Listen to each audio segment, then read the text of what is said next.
At some point in your career, it becomes really important to be able to separate that urgency from importance. There will be some things you are asked to do that are very urgent and not very important.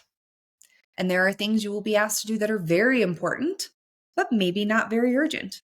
And there are sometimes you will be asked to do things that are both, and sometimes you will be asked to do things that are neither. Understanding the difference is critical because not everything needs to be urgent. I had an individual come on my podcast years ago, and she said, you do not have to treat everything with the same level of urgency in which it is brought to you. And what that means is if somebody pings you and says, hey, I need this right now, and after assessing its importance relative to your other tasks, it is not more important, it is okay to push back and say, hey, I'd be happy to get that to you. How's Friday sound? It is okay to take in an urgent request, assess it, and determine that it is in fact not urgent. Welcome back to this episode of Secrets of the Career Game. So many people are trying to navigate a corporate world that is laden with secrets, cleverly hidden, and unspoken rules to a game that most employees don't even know that they're playing.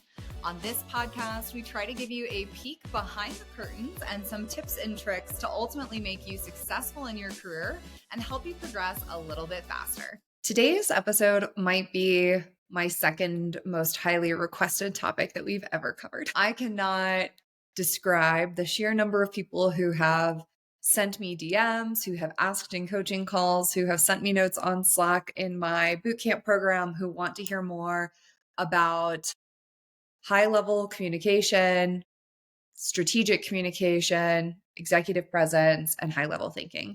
Today is going to be a deep dive into all of the things your boss tells you you need to get better at, where you have no idea what that means. Okay. So I'm really excited about today's episode. We're going to jump into a few things, both as the presenter and as a person ingesting information, how to show up with strong executive presence, and some of those tips and tricks that make that a little bit more tactical, since I think it's generally more of a nebulous concept. So we'll start with high level thinking. So if you have ever heard the term see the forest for the trees, you've probably been told you need to work on your high level thinking. And I don't think that leaders oftentimes know how to clearly communicate what this means from a tactical perspective. What I see a lot of the time when I work with highly technical, highly tactical people is in order to get the work done, you have to be thinking, living, executing in the minutia, right? You have to understand from seed to sprout exactly what needs to happen. Oftentimes, this includes a lot of data or analysis. Oftentimes, this includes a lot of process points or process steps. This can include a lot of stakeholders. This can include a lot of tasks. And what happens is, as an individual, we are managing such a high mental load, meaning a laundry list of things that we need to tick off and make sure that we complete, that when it comes time to then turn around and present that information to senior leaders, it's a little bit like drinking out of a fire hydrant. So I think the actual saying here, as an aside, is drinking out of the fire hose. But I had a boss once who said it was like drinking out of a fire hydrant. And I always liked that picture. It's like some weird cartoon from the 90s that tells you exactly how they feel about getting too much information all at once, right? Okay, jumping back in. So when we think of communicating to an executive, a lot of the time, especially if you're more junior or if you're in a more technical role, that could be a senior technical role, right? Either of those situations. A lot of the time we come into those conversations automatically defensive. And I don't mean this in an argumentative, confrontational, aggressive, yelling kind of way. What I mean is because the people we are presenting to are more senior than us, and we likely don't have very often or very extensive exposure to those individuals, when we go into meetings where we do have that visibility opportunity, we're really trying to make sure all of our T's are crossed and I's are dotted. And this means that we show up in a way where we are sharing everything we can possibly think of in hopes that we're convincing them that we know what we're doing. And that's what I mean by defensive, is we come in not wanting feedback, not wanting their perspective, because we so badly want to prove that we know how to do our job well. And like I said, I'm not talking language, I'm not talking volume, I'm not talking aggressive posture. You can be really nice and really smiley and still come across really defensive in a situation where we're providing too much information too quickly. So when it comes to high level thinking, you have to understand why you're doing the work that you're doing. Now, this is going to sound really obvious, and most people are going to go, well, I'm doing this analysis because my boss asked me to do this analysis, or I run the financial report because it's my job to run the monthly financial report. I want you to think bigger. If you are a CEO running your company, why would you pay someone to do the work that you're doing? Why is that important to the CEO? And I hear all the time people come to me and they're like, well, I'm a project manager. It's not like my project management skill is a skill that's like super important to the CEO. Yes, it is. It's valuable because you are coordinating people that the CEO does not want to have to coordinate. You are managing to a budget that the CEO does not want to have to manage. You are ensuring things are getting delivered on a schedule with a bunch of different people. It's a little bit like herding white cats, right? I have a lot of respect for project managers. Don't come back and say, well, my project doesn't really help the CEO or my job doesn't really help the CEO. Everything you do helps the CEO, or you shouldn't be doing it. Let that sit for just a second with you guys. Okay. When we think of high level thinking, you have to understand how what you're doing is important to those executives. All right. I'm not just talking your direct boss, I'm talking leadership, right? Now, the CEO may not know you by name, they might not know the details of the work that you're doing, but you're clearly passionate about it if you're going to fire hydrant at somebody. So why is it important? Why does the company need it? Now, I have worked in jobs where this is really obvious, right? If you work in finance, it's really obvious why you're important. You don't want the company to spend too much money. It's pretty obvious, right? If you're managing a project, it's so that you're delivering the scopes of work that are going to either retain clients, retain employees, deliver more volume, allow for product fulfillment, create new products, whatever it is. And the CEO doesn't have to manage all the minutiae, you do it for them. Sometimes it can be really obvious what your impact is, and sometimes it's less obvious. I worked with a process change manager at one point in my career, and their whole job was to like document the processes. And at some point they're like, well, why would the CEO even care about this? CEO is never going to look at the processes. Yes, but because of you, the processes that are going to allow employees to become more efficient with a more consistent level of quality are being executed more often, right? That's process. So think about taking a step out of your role, looking at it from the 1,000-foot CEO view. Why are you doing what you're doing? This is true for every single piece of work you put out. Okay. Now, sometimes the answer is, I don't think I should be doing this, but an executive asked for it and I'm doing it anyways. Sometimes that is the answer. Okay. Let's all be honest. This is a safe space. This is a safe podcast episode. Okay. Sometimes the answer is because somebody really important asked for it. I think it's dumb, but it's not up to me. Okay. I have been there on a regular basis. Okay. But a lot of the time, the things you're doing serve an important purpose. And it's understanding those is going to allow you to do that high level thinking. What it's also going to allow you to do is separate urgency from importance. So this is going to be a slight segue, but it is, oh my gosh, so critical. Okay. So critical. A lot of the time, it is important to treat things with a sense of urgency, meaning your boss pings you, they have a question, you want to respond relatively quickly, especially in the era of Teams and chats and text messaging and Zoom calls and, hey, do you have a sec? Okay. In that world, we treat a lot of things with a sense of urgency. At some point in your career, it becomes really important to be able to separate that urgency from importance. There will be some things you are asked to do that are very urgent and not very important. And there are things you will be asked to do that are very important, but maybe not very urgent. And there are sometimes you will be asked to do things that are both, and sometimes you will be asked to do things that are neither. Understanding the difference is critical because not everything needs to be urgent. I had an individual come on my podcast years ago. I'd have to find the episode. I'll find it. We'll tag it in the show notes. I think it was Sam. Maybe it was Sam. No, it was Emily. Ha! I got it. Okay. There's an episode on my podcast years ago. And she said, you do not have to treat everything with the same level of urgency in which it is brought to you. And what that means is if somebody pings you and says, hey, I need this right now, and after assessing its importance relative to your other tasks, it is not more important, it is okay to push back and say, hey, I'd be happy to get that to you. How's Friday sound?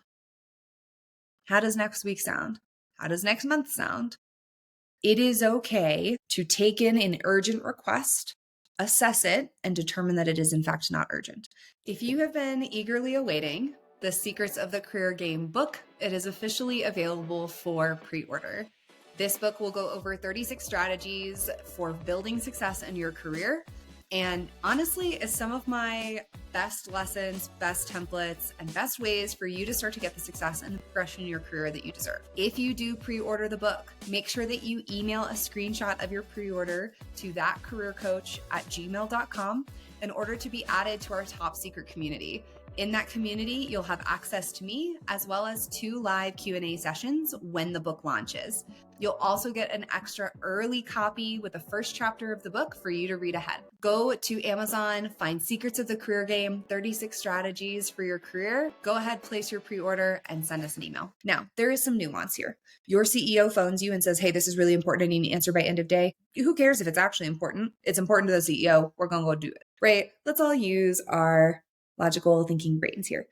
But you have all probably worked in that environment where your boss is constantly coming to you and saying, hey, I need this. Make sure that we get this out by end of day. Every Friday, there's a fire drill. Every Monday, there's a fire drill. You're working every night. You're logging on weekends, and it's a consistent problem. It is because everything is being treated with urgency and not evaluated for importance. So I'll give you some examples in different parts of the business. Okay, so in marketing, hey, a PR email that went out that's getting published tomorrow has a typo in it. Urgent.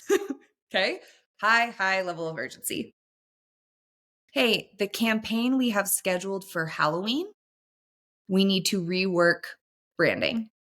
Important, not urgent, not time sensitive. Now, it still probably needs to get done far ahead of October, right?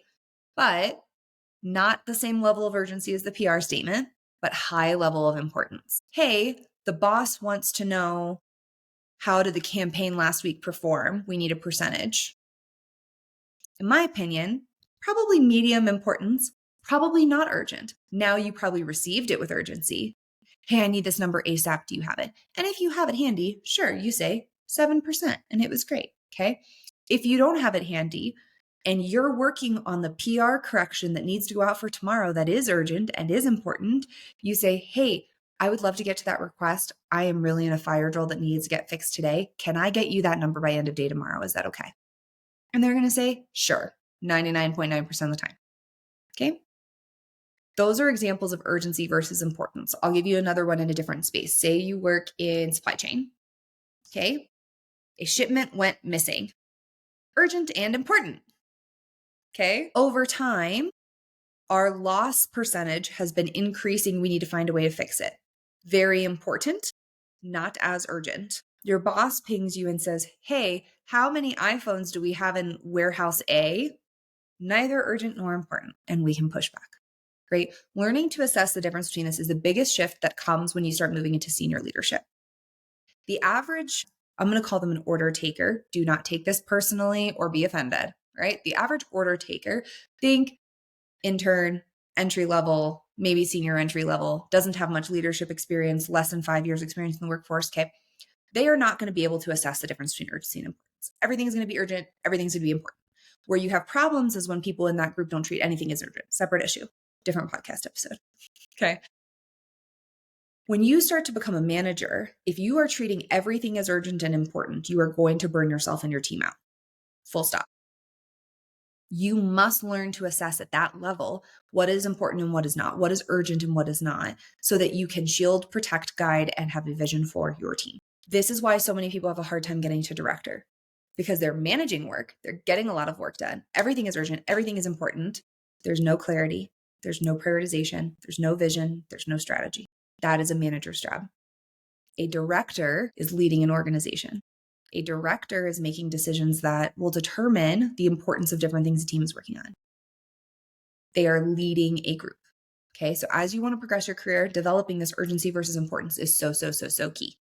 Okay. So jumping back into high level thinking, if you understand how your work is important to the CEO and you understand the difference between urgency and importance, and you're working on important tasks and you're deprioritizing unimportant tasks and you're filling the urgency things with a timely manner, okay, High level thinking is being able to put all of that together and determine a direction. People talk about strategy a lot. And when people talk about strategy, they make it seem like this amazing magical skill that our CEO woke up one day and had a vision.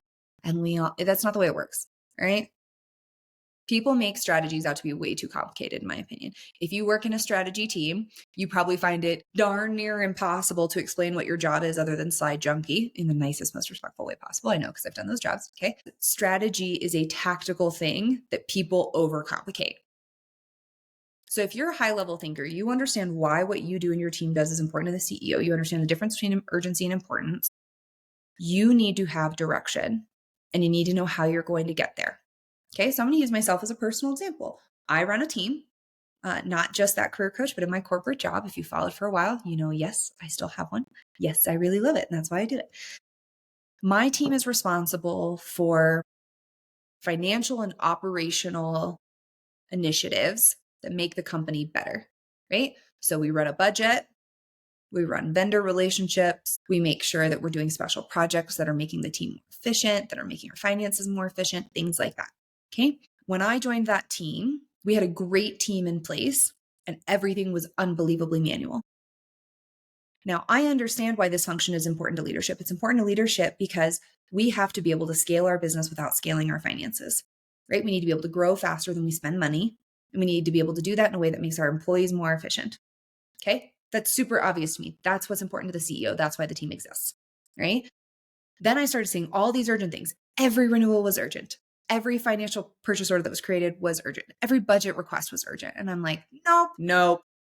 Some of these things are super important. We're not doing urgency. We created an intake process. We created manual. I'm not going to get into the weeds. You get it. We started separating what was actually urgent, what was actually important from everything else that was coming in that was flooding the inbox. And the direction that we created was automation. And what I mean by automation is we cannot throw people at a growing problem. We need to streamline the problem itself. And so what my team did is we came into a team that was doing things very manual, very well, but very manual. And we said, where are all the areas where we can bring in technology, we can bring in solutions, we can bring in automation, we can bring in workflows, we can bring in tracking, and we can decrease effort required. In the 14 years that I've managed this team, 4 years I've managed this team, there we go. Even Kendall has verbal typos. Check that out. We have quadrupled, not joking, 4x the amount of volume my team manages. 4x the budget, 4x number of invoices, 4x number of purchase orders, 4x number of special projects. And I have increased the size of that team by 2 people because we were automating almost as fast as we were growing. That is direction. And what that automation then allows me to do is deprioritize other things people think are important. It's really important to get this manual report out. Well, we've actually already automated that report in this dashboard that you can go self-service. Great. Deprioritized. Great. Completed. Or, hey, we need you to run this really complex manual report. We can get to a similar answer using some of the things we've automated. Why don't we focus our attention there? Deprioritized request, right? It allows you to push back in healthy, engaging, collaborative ways. We'll have a whole separate podcast episode on that, I promise. Okay. But you have to have a vision. When you don't have a vision, you are not high level thinking. You are unable to connect your work to the CEO and you are unable to provide direction to your team. Okay. High level thinking does not mean that you don't know how to do the work. It does not mean that you don't know how to solve the problem. It does not mean that you don't know the data. It means that you're thinking about it in terms of the company in a particular direction with a high value of importance. Okay, making a triangle. Make a triangle. All right. So once you have high level thinking and you have this strategy, you have this direction, your team is running well, you understand why it's important to leadership, then we have to communicate it. And this is where strategic communication comes in. I started this episode talking about how we go into meetings with executives and a lot of the time we come across defensive. We want to tell them everything. Here's everything I've ever done and why the answer is 4. Okay, I see it all the time. When you are communicating to an executive, and in a second, we're going to get to when somebody is presenting to you, which is a slightly different skill set. When you are presenting to senior leadership, you need to not only understand how your job is important to the CEO, you need to understand what they care about, what is important to them that they think is important to the CEO. So if you're talking to senior leadership in technology, They care about customer experience, product, and do they have enough money? Probably. Okay. If you're talking to somebody in marketing, they care about sales. They care about campaigns and click rates. They care about reach, right? If you're talking to somebody in sales, they pretty much only care about sales. It's pretty much probably it. Okay. Understand what is important to the leadership to whom you are communicating, and then connect that with your high level thinking of why is your team important? Where do those two things intersect? They must intersect, or there's no reason for you to be presenting to that person, right? Let's all be honest. If you are working on an operational solution and you are presenting it to the head of legal, it must have regulatory or legal implications, or there's no reason for you to be presenting to the CLO, right? So, what are you doing? How does it connect to what's important to them? You must start there, and you must think about this before the meeting. I cannot stress that enough. Do not walk into that meeting blind. Be like, yo, Steve, what are we talking about today? Do not do that to a senior leader. Be prepared. Okay, I can't sing. And for everyone who is listening to this, safety of their eardrums, I will never do that again. But thank you so much for that. You have to understand why what you are doing is important to them. And you have to anticipate what type of questions they're going to ask about it. Now, we live in a modern world. You can ask ChatGPT for all I care. All right. I have done this before. I have a lot of clients who do this. If you are walking into a meeting and you're like, I don't know what's important to them, ChatGPT it. What would be the 10 most important things to a chief technology officer? What would be the 10 most important things to a director in operations? What would be the 5 most important things to a chief legal officer? Ask him. ChatGPT is da bomb, all right, or Proclivity, or whatever you want to use. It's a prompt engine, okay? You can also ask ChatGPT, what would be the top 5 questions on this topic that somebody in this position would ask? And it's going to come up with stuff. It's so cool. Okay. I am not sponsored by ChatGPT. I wish I was. Microsoft, if you hear this and you want to sponsor a podcast, throw my name in the ring. Okay. You can ask ChatGPT if you are struggling with this exercise. If you are presenting to a net new audience, get their background off LinkedIn, load it into ChatGPT. How would this type of person respond to this type of proposal? What types of questions would they ask? ChatGPT is going to come up with some stuff. Maybe it's not 100%, but it's going to get you started. It's going to get you thinking, right? Now, if you present to executive leaders all the time, no, you don't have to do this before every single meeting because there's going to be a lot of overlap. Same types of problems, going to the same types of people. They're asking the same types of questions. You get more familiar with it. But if you are someone who never presents to senior leadership and you are going to do a big presentation to senior leadership, do some homework, do some prep work, do a dry run. Do not show up in that meeting and look at your slides for the very first time. Please don't. Okay. I have presented to senior leaders almost my entire career. And I'll be honest with you, I've always kind of winged it. I know this whole episode goes contrary to that. I've always kind of walked in and sat with them and been like, yo, Joe, this is what's important to you. Here's what I'm working on. What do you want to do? And I will tell you, when I was more junior, I was the fire hydrant. Way too much information, way too quickly, way difficult for them to make a decision, right? As I got more senior, I refined that. But presentation is not my struggle, right? If communication and strategic communication, presentation, storytelling, if that is your struggle, if that's the area you need to improve in the most, do some freaking homework. Don't expect to just wake up tomorrow and you're like, I am now the best at this. No, that's not how it works. I practiced there was a conference room in a company that I worked for. I had a coworker who I really liked. He and I were good friends. We got along really great. We both, I would argue, very quick on the uptake. And he and I would lock ourselves in a conference room and I would present to him, hey, this is what I'm planning to present. What questions do you think they're going to ask? And he would give me ideas, and vice versa. He'd go, this is what I'm going to present. What would you want to ask? These are my questions. Awesome. And then we're prepped to have answers to those questions. Now they may not ask them, but we've done some grunt work. Now you don't necessarily have to get a peer. You can use ChatGPT. Isn't this great? But even as somebody who is pretty confident walking into most meetings, is comfortable kind of winging it, even I have done a lot of prep work before really big meetings, for really big presentations, before speaking engagements. You should do the same thing. Invest in yourself before. So when it comes to strategic communication, you need to understand what you're doing. Why is it important to the CEO? What do they care about? And how does that connect to what you're proposing? What types of questions are they going to ask? And then most importantly, you must set context. Set context, please, at the start of a meeting. Big mistake more junior people make is they jump straight into the data. Thank you guys for joining the meeting. I want to tell you all about it, and we're gone. and we have lost literally everyone. You are going to start your meeting with context setting. What is the problem statement we are trying to solve? What's the problem we're all facing? Because if you're trying to do something, it's because something's not working. Very rarely do we look at a perfect process and go, man, I really want to throw up some changes there. No. Okay. You're solving a problem. What is that problem? What are the impacts of that problem? What are you proposing? What does that proposal solve and how? And then what do you need from the executive team to get that going? That's how almost every presentation deck should be structured exactly like this. I have a whole separate podcast episode on storytelling. I have a YouTube video about how to make a presentation and storytell in slides. You're welcome to go watch those if you want more details. But the high level for this podcast is you must set the context. What is the problem we're trying to solve? What is the impact of that problem? And what are we proposing? Everything starts there. Then if they have questions, you can go into the weeds. You can provide that supporting data, but don't start with, I ran an analysis where I looked at 82 different problems across the firm. We identified 17 as the biggest problems. And then of those 17 problems, we met with every senior leader. And it turns out that this is the problem everybody would like to get fixed most. So based on this problem, we've really done some analysis on the amount of time that it takes. We have a proposal. Nobody knows what you're talking about. Versus if I go in and I say, we have a problem at this firm of having inconsistent messaging. This is what goes internally to our employees and externally to our clients. The impact of this is disconnects throughout the business. What I'm proposing is a standardization of the way that we communicate with consistent branding that can be used by all of our internally facing partners and our externally facing partners in order to ensure consistent messaging across both. Then we go into what we're trying to do.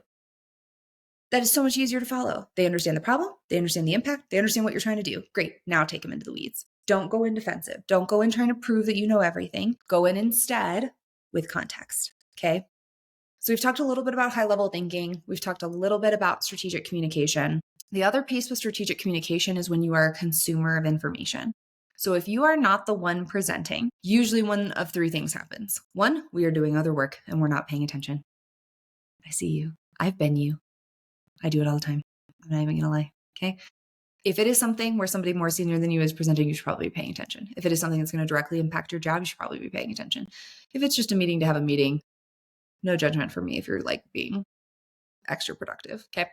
Second thing that happens is we want to tear that thing apart. The proposal is coming from somebody we don't like, or it's coming about a topic that we think we own, and it's coming from somebody who's not in our team who thinks they own it, or there's some type of friction.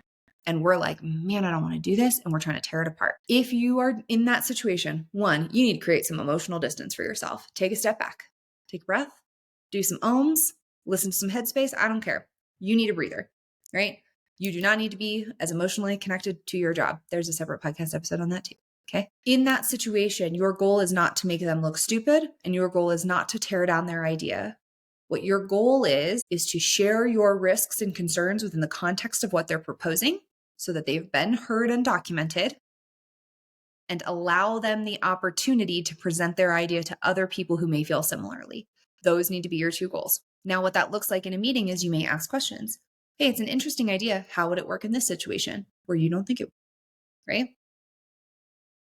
I love that you're bringing this concept to the team. It's interesting because I feel like my team does a lot of what you're describing. I'd love to know, what are the pain points that led you to get involved, right? Did your team drop something that then led to this whole drama? We should probably figure that out. We should probably figure it out offline, but that's separate. Okay. And then we say, I appreciate the proposal. There are a couple risks that I see with this. Risk one is this, risk two is this, risk three is this. Now, obviously, this decision is going to impact teams more broadly than just myself and you. I'd love to get the team's thoughts, but I wanted to make sure I put it out there, as I do see some of these risks potentially becoming future problems. It's a very respectful way to share your concerns. Don't go, you stole my idea. That's my work. That's dumb. I don't like it. Don't do any of that. Don't be that person. Okay. We're all grown-ups. And if you are going to be that person, don't tell anybody you listen to my podcast. The third thing that I see happen when you are ingesting information is you think it's a good idea, and so you don't ask any questions. You don't probe. Every senior executive is going to probe. They are going to ask questions. They're going to ask for follow-ups. They're going to need additional details. They're going to want to know how things go. If you're having a hard time thinking of questions, ChatGPT to the rescue again, okay? But you need to be asking things. Executive presence, this nebulous term that everybody needs to work on, that every executive talks about, is not just about high level thinking. It's not just about strategic communication, showing up to these meetings confident, knowing what you're talking about. It's about asking the right questions. Because if you ask something that somebody else more senior in the meeting is like, oh man, that's a really good question, you have now gone up a notch in their perception of you, right? Or you ask a really good question that disproves the whole idea we all thought was a great idea. Or you ask a question that proves why it's a great idea and everybody feels comfortable and gets on board. Asking questions is so important. Now, this does not mean you have to ask 100 every meeting. Don't be that dude. All right. But come prepared with things you want to know. And it's okay to say in the meeting, oh, I'm so glad you touched on that. That was one of the questions I had when I pre-read your materials, was how this would impact. I love that you already thought about that. That's fine too, right? But you need to contribute your ideas. So hopefully you guys found today's episode helpful. I tried to give some tactical tips of how to do these things, some tools like ChatGPT that you can use to supplement it. If you like today's episode, go ahead and give us 5 stars. Leave any questions or comments that you have for us below. Otherwise, tune in next week for another amazing episode, and we'll see you back here on Secrets of the Career Game.